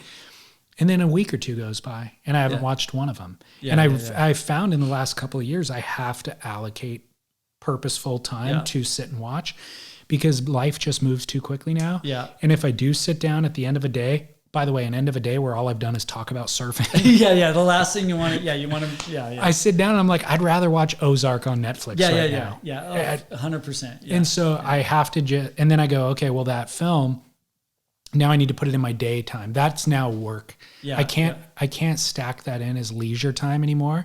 That needs to be part of my workload. Yeah. Because it is, to be honest. It's your work. Yeah, it's become. But don't you think some of it has to do, well, you're quite a bit younger than me, but our age and where we're at in life, if we were 23 maybe, and just like surfing, we would have time to sit down, but maybe not. I don't know if there's a 23-year-old kids right now are like, oh, I don't have time to, they're just scrubbing through Instagram going, that's cool. Maybe they don't have time to watch. That's what I thought about those kids is that they have limited time or limited attention spans because of Instagram. But then vlogs started happening. Oh, yeah. And kids are now, they want the 30-minute Nathan Florence vlog more than the 12-minute one. So they've changed, too. Yeah. It's Nathan's definitely somebody I watch all the time. It's great to see those. Like we got to see all those kids grow up. I remember when I knew Alex when she was pregnant with John. No way. So like seeing all those boys. Yeah, I have really old, when I first started taking photos, I got a bunch of like photos of the boys and stuff. But it's just so cool seeing those guys and how they're just good dudes. Yeah. They're not only just insane rippers, but they're just good dudes. Yeah. They didn't lose the plot and just so easy to do with all that pressure. Totally. And how did you connect with Rourke, and what was the reason for leaving Patagonia? And how did that transition happen? The Patagonia I was there for 13 years or so, and it was just time to move on. I got to a point where I was getting a lot of interest for doing more work, and I wasn't being fulfilled there, and I don't think they could afford what I thought I was worth either. So there was a point where they were allowing me to do work with other brands as long as I didn't work for like North Face or something like that. And because I remember talking to the creative director, I was like, hey, I can't really do this. I'm having a kid soon. I'm not making enough money. And he's like, well, we'll let you work for other brands and then, do projects here and stuff. And we did that for a while. And then it just kind of was time to go. And so, and it's been great. Like the freelance thing, it's as you know, it's like scary. Like when does the phone stop ringing? You're always, but it's so fun because now I learned so much of Patagonia and I've been taking photos and doing this thing for so long. Now I get to work with all these different brands and I get to work with all these different people, which is the best. And, so it's been really fun. Like it's just, and different types of brands, cause like Yeti's one of my main clients. I've been doing stuff for like electric vehicles, Rivian, it's like, there's so many different types of brands that I'm working with. It's just exciting. It's not like one thing all the time, And is that work all photography? Photography. Some of it I'll direct. I've directed small films, small commercials and stuff like that. So I do a little bit of directing, but the majority of it's photos. Yeah. And a little bit of writing here and there. And then the Rourke thing. So Ryan, the guys that started it, I was really good friends with all those guys. I met John Rose through the Malloys a long time ago. John Rose would hang out at our house, and he and I became really tight.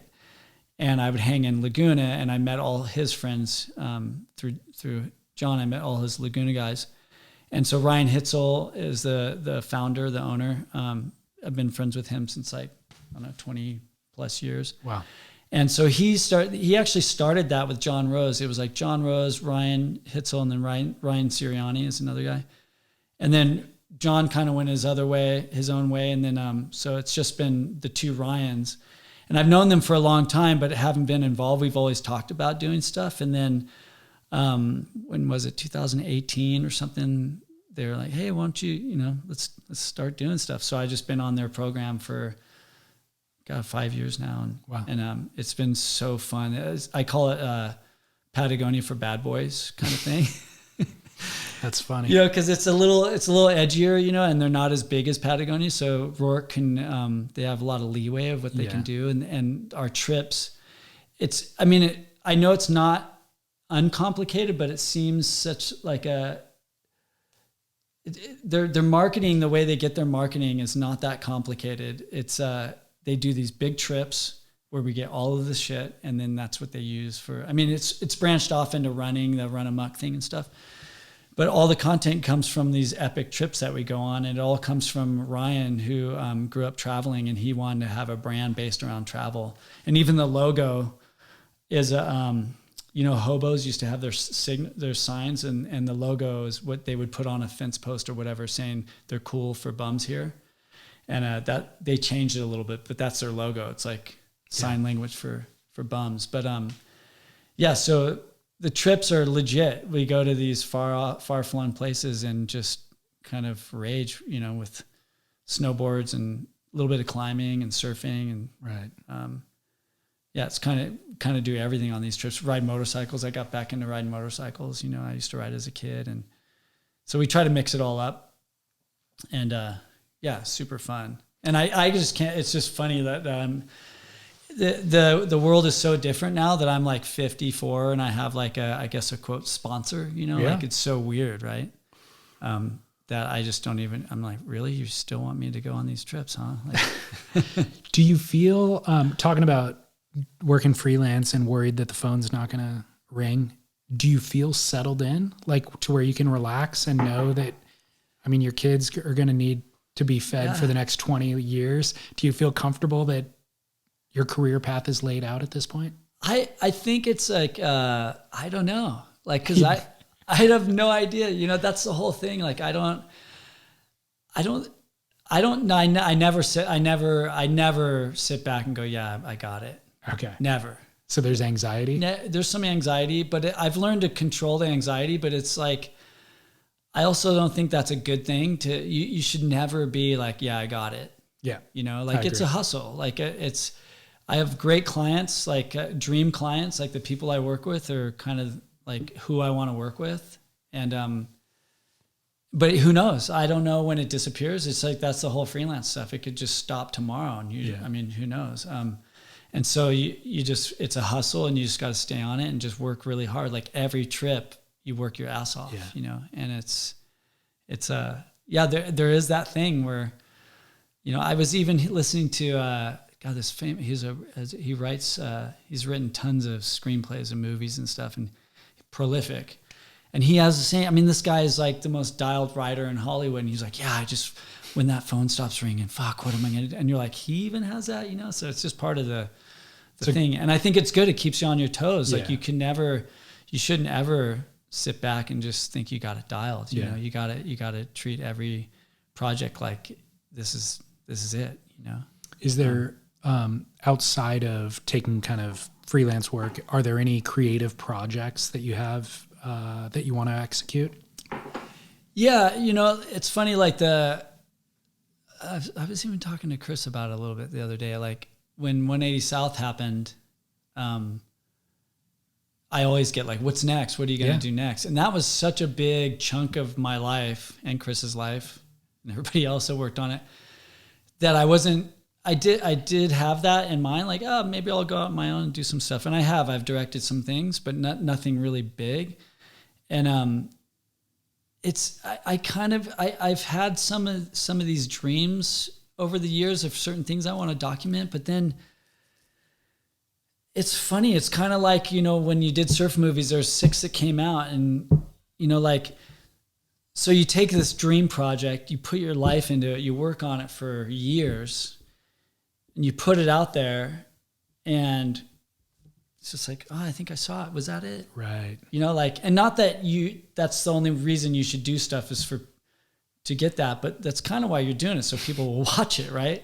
And so I think if the climate was a little different, like I just feel funny pouring my life into something that I see these great films come out, insane films. And I'm like, where did it go? Like, what happened?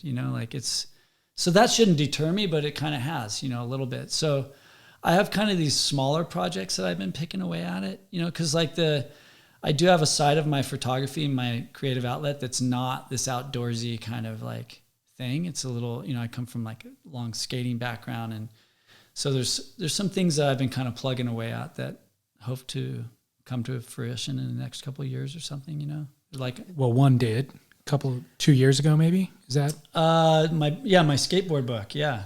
Way High Kick Turn. Yeah. Way High Kick Turn. What is it and where is it available?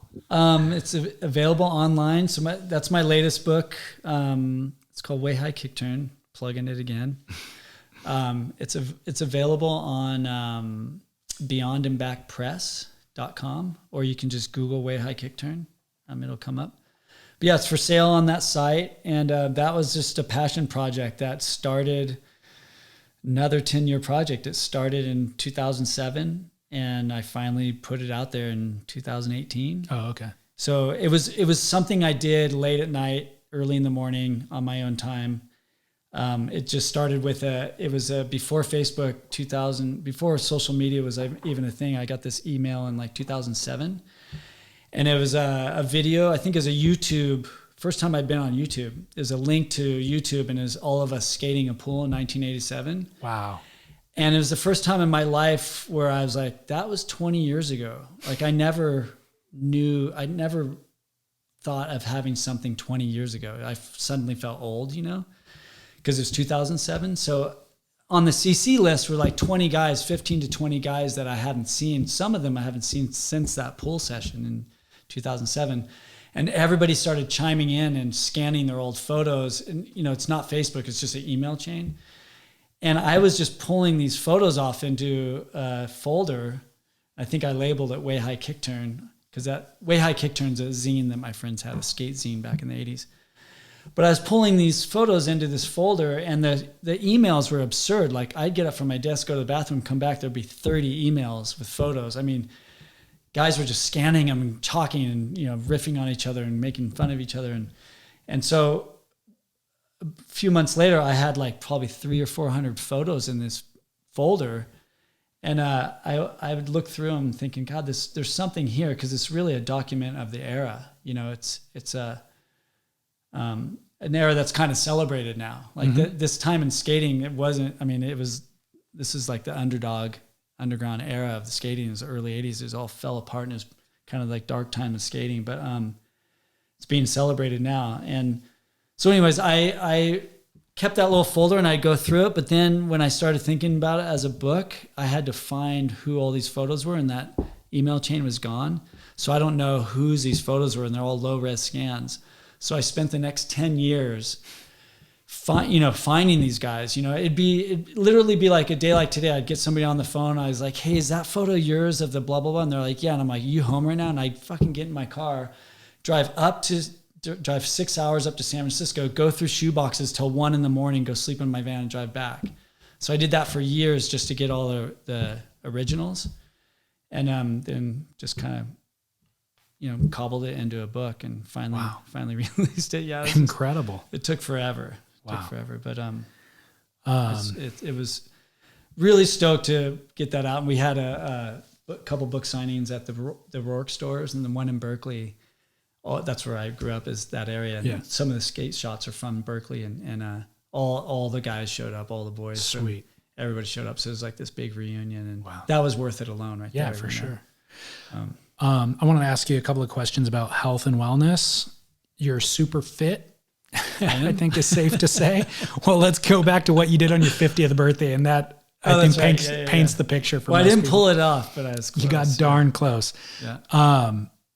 What do you do in terms of diet and exercise? And in terms of diet, are there things specifically that you avoid? And what does your diet look like? It's funny. My wife gets on me about this. My diet got worse when I moved to California, and got worse as I got older. And that's because when I lived in Hawaii, the North Shore is it's like just existing on the North Shore. Like I remember a friend came and visited me, and one day I'm like, hey, let's go surf. He's like, dude, I can't. I'm fucking I'm sore. And I go, from surfing? He goes, no, walking that soft sand, my legs are hurting. I'm like, walking, like just everyday life in Hawaii and on the North Shore, it just keeps you fit, you know? And there's always a reminder to not drink too much, to not eat too much, because you're confronted by it every day. You're going out in big surf. So like when I lived in Hawaii, my diet was a lot more strict. You know, I didn't eat meat for a long time. For like 10 years, I was like, I didn't eat red meat. I don't know why I was on that kick. But anyways, I was eating healthier there than I was here. And I think here, I'm not surfing as much. Santa Barbara is a really hard place to stay on the ball surfing because there's hardly waves here. It doesn't break that often. So there's not anything reminding me on a day-to-day basis. So my diet kind of got worse as I got older. Not junk food, but, you know, I'll pound a bag of chips, or, you know, I got a couple croissants over there and stuff. But so my diet's okay. I don't eat a lot of junk, but it's not the best. But I run, I climb.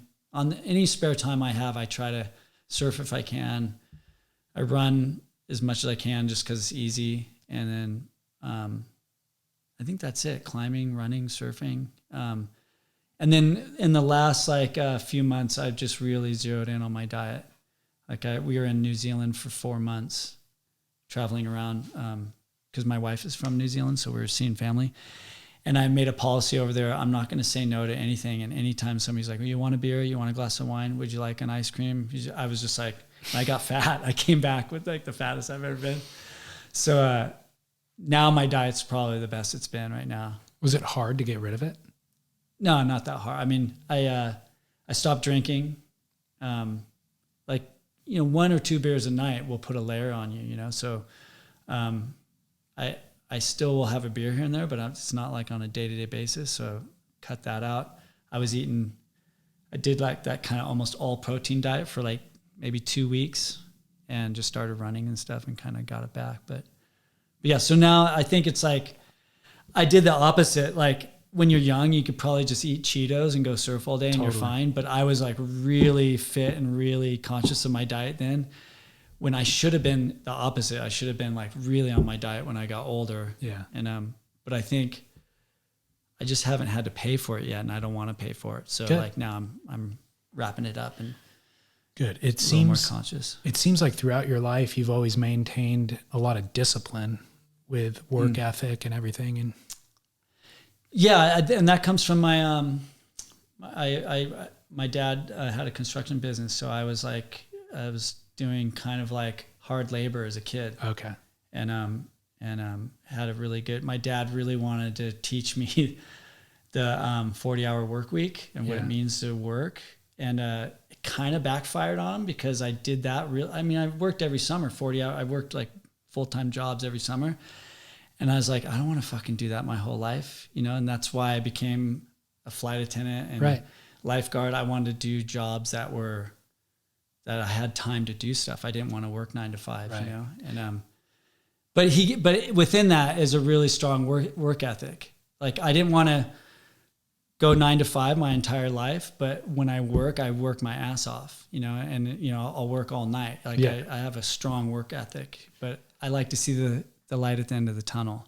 Yeah. You know, and that's also project oriented kind of thing. That's also what I'm talking about is, the work, you're still getting the work done, but also the things that you're doing when you're not doing the quote work are still disciplined.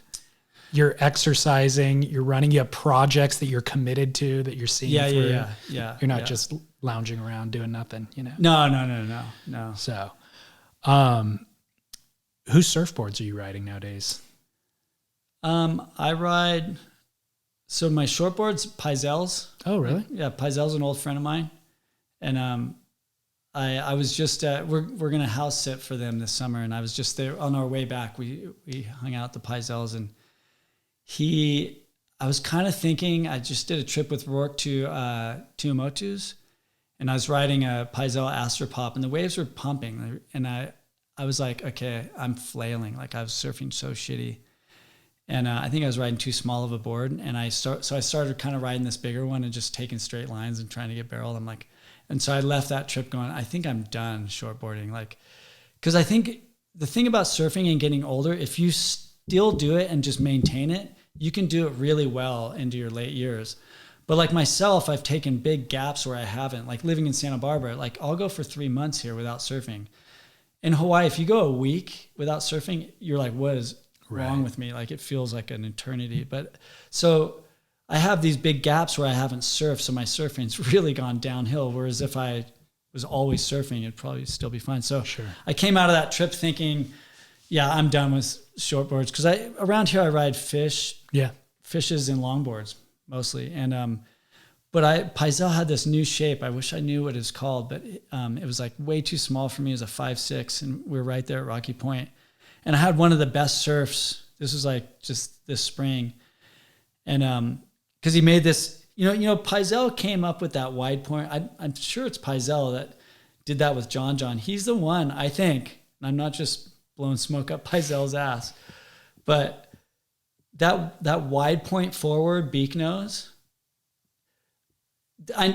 obviously Paisel didn't invent that, but on a pointy thruster. On a pointy thruster, I can almost attribute him to doing that. I'm sure there's guys that are doing that, but like he put John John on that, and like what John John was doing at Margaret River and stuff, I think it had to do with that kind of wide point forward thing.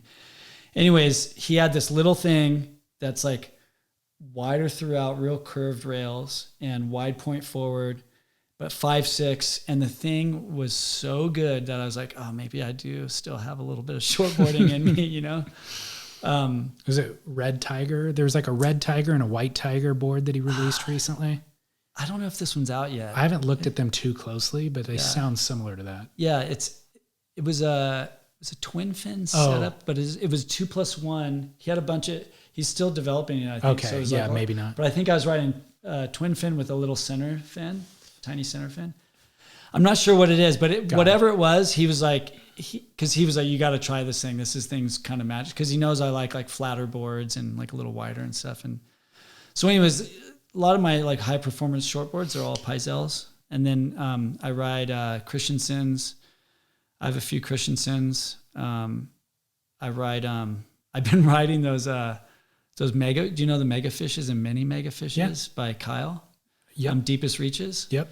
So I have an 8.6 that kind of takes place of a longboard. It's like it's a twin fin, so it's a longboard you can kind of rip.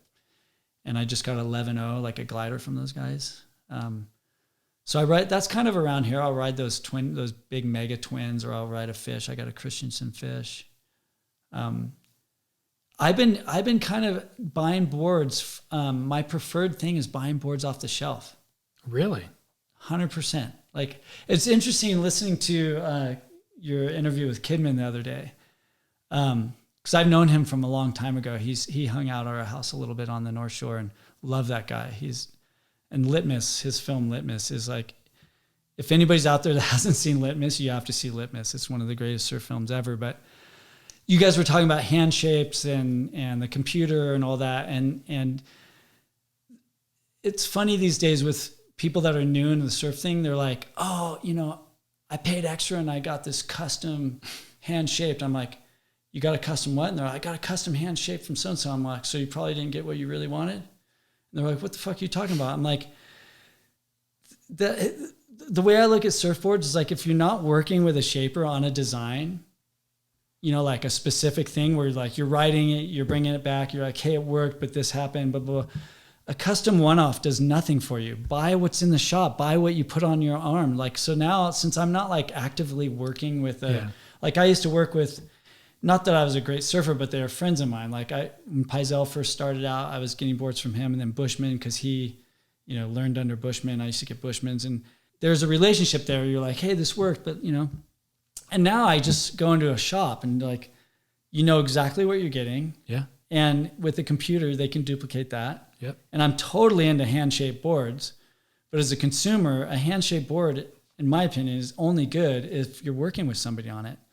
A one-off hand shape, that's the beginning of a long process with that shaper. So now I try like mollusk. We got a mollusk shop here. I went in there and bought a fish the other day before the trip to New Zealand. I just walked in there. I'm like, yeah, this feels right. And it's killer. Nice. It's just a shop board. So yeah, I kind of... That makes a lot of sense.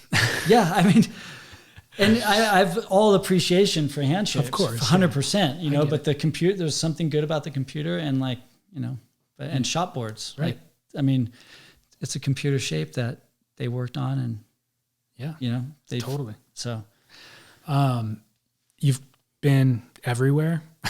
Is there anywhere in the world that is still on your hit list? Oh yeah. I was just in I just did a trip to Scotland with Yeti, and phenomenal trip up in the Hebrides Islands up the northwest of Scotland. Insane up there. But one of the places on my list, and it's been on my list for probably 25, 30 years now, is Ireland. And we sailed from Whitehaven outside of Manchester. We sailed on a boat all the way up to the Hebrides, and we're in between Scotland and Ireland. I was like, that's Ireland over there.